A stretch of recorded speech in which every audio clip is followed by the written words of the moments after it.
Hi guys, எல்லாருக்கும் வணக்கம் guys. இந்த வீடியோவில் நம்ம என்ன பார்க்க போகிறோன்னா, இந்திய அணி இப்போதி இருக்கிறதுல வேஸ்ட். அது மட்டும் இல்லாமல் இந்த தொடரையும் நாங்கள் தான் வெல்லுவோம் அப்படின்னு சொல்லிட்டு ஆஸ்திரேலியா அணி நட்சத்திர வீரரான ஸ்டீவன் ஸ்மித்து பார்த்தீங்கன்னா இப்போ வரப்போகிற பார்டர் கவாஸ்கர் டிராஃபி குறித்து சில பல கருத்துக்கள் பேசியிருக்காரு. அதுவும் இந்தியாவை ஓப்பனாகவே நாங்கள் தொடரை வெல்லுவோம்னு சொல்லிட்டு பேசியிருக்காரு. அவர் என்ன பேசினார், எது பேசினார் சொல்லிட்டு வீடியோ டீட்டெயில்டாக பார்க்கலாம். அதுக்கு முன்னே நீங்கள் நம்ம சேனலுக்கு புதுசாக வந்திருந்தீங்கன்னா ஒரு சப்ஸ்கிரைப் மட்டும் பண்ணிவிட்டு வாங்க, வீடியோக்குள்ளே போகலாம். ஆமாங்க, ஸ்டீவன் ஸ்மித் அவர் ஒரு டெஸ்ட் லெஜெண்ட்னு சொல்லலாம். டெஸ்ட் போட்டியில் அவர் நாட்டில் அவுட் பண்ணுறதே கஷ்டம். அந்தளவுக்கு சரியான பேட்ஸ்மேன். அதுவும் இந்தியன் டீமை கேட்டாலே அடிப்பார். அந்தளவுக்கு ஒரு இந்தியா மேலே அவருக்கு அவ்வளோ வெறி இருக்குது. இந்த நிலையில் பார்த்தீங்கன்னா அவர் என்ன சொன்னார்னு கேட்டிங்கன்னா, கண்டிப்பாக இந்த தொடரை நாங்கள் தான் வெல்லுவோம், அதில் எந்த விதமான சந்தேகம் இல்லை. இந்திய அணி சில நாட்களாகவே ரொம்ப ஒரு மோசமான ஃபார்மில் இருந்தாங்க டெஸ்ட்டில்.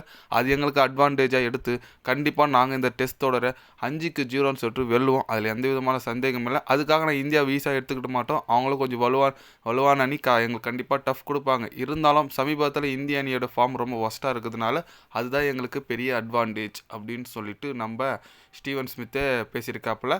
ஆமாங்க, அவர் சொல்கிற மாதிரி 3-0 சொல்லிட்டு நம்ம சொந்த நாட்டிலேயும் நியூசிலாந்து அணி நம்மள அடிச்சுட்டு போனாங்க. அந்த ஃபார்மை குறித்து தான் இவர் பேசுகிறது நான் நினைக்கிறேன்.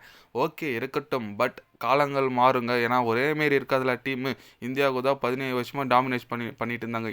நம்ம இந்தியாவில் டெஸ்ட்டு யாரும் வின் பண்ண விடாமல் ஒரு சீரீஸ் பேட் அமைஞ்சதுனால இந்த மாதிரிலாம் பேசுகிறாங்க. ஓகே, அதுக்கு திருப்பி கொடுத்தா சரியாக போய்டும் நான் நினைக்கிறேன். எப்பவுமே ஆஸ்திரேலியா போட்டிக்கு முன்னே நிறைய வாய் விடுவாங்க, அதெல்லாம் சகஜம் தான். அதனால் ஸ்டீவன் ஸ்மித்து இப்போயும் வாய் விட்டுருக்காப்புல. முதல்ல அவரை தூக்கணுங்க. எங்கள் அணியில் நல்ல ஒரு டீம் இருக்குங்க, இள வீரர்கள் கொண்ட டீம் தான் வந்திருக்கு.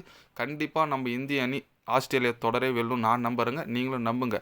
அதுக்குன்னு மேட்ச்சுக்கு முன்னே வாய் விடுறது, இதுமாதிரி நாங்கள் ஜெயிப்போம் நீங்கள் ஜெயிப்போம்னு சொல்கிறதுலாம் கொஞ்சம் ஓவராக தான் இருக்குது. பரவாயில்ல, இந்திய அணி எந்த மாதிரி ரிப்ளை கொடுக்குறாங்க பார்க்கலாம். வர 22ங்க, இன்னும் ஒரு நாள் தான் கேப் இருக்குது. அதனால் கண்டிப்பாக போட்டி ரொம்ப ஒரு சுவாரஸ்யமான போட்டியாக இருக்கும். கண்டிப்பாக இந்த டெஸ்ட் சீரிஸ் இந்தியா வின் பண்ணால் மட்டும்தான் ஐசிசி டெஸ்ட் சாம்பியன்ஷிப் ஃபைனலுக்கு போக முடியும். அடுத்த ஆண்டு நடக்க போகிற ஃபைனலுக்கு. அதுக்கு ஒரு முக்கியமான தொடர். ரோஹித் சர்மா வேறு இல்லை. பார்க்கலாம் இந்திய அணி எப்படி விளையாடுறாங்கன்னு சொல்லிட்டு. அவர் இருந்தாலும் எதுவும் பண்ண மாட்டார்னு நினைக்கிறீங்களா நீங்கள்? கரெக்டாக இருந்தாலும் எதுவும் பண்ண மாட்டார். பட் கேப்டன்ஷிப் ஓரளவுக்குனா பண்ணுவார். அவர் கேப்டன் இல்லை, புதிய கேப்டன் பும்ரா அவர் வந்திருக்காப்புல.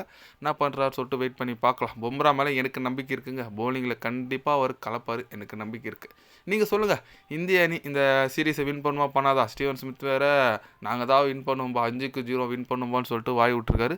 அது குறித்து நீங்கள் என்ன நினைக்கிறீங்கன்னு சொல்லிட்டு கமெண்ட்டில் சொல்லுங்கள். இது போன்ற ஸ்போர்ட்ஸ் யூஸாக தெரிஞ்சுக்கணுன்னா சேனலை சப்ஸ்கிரைப் லைக் ஒன்று பண்ணிக்கோங்க.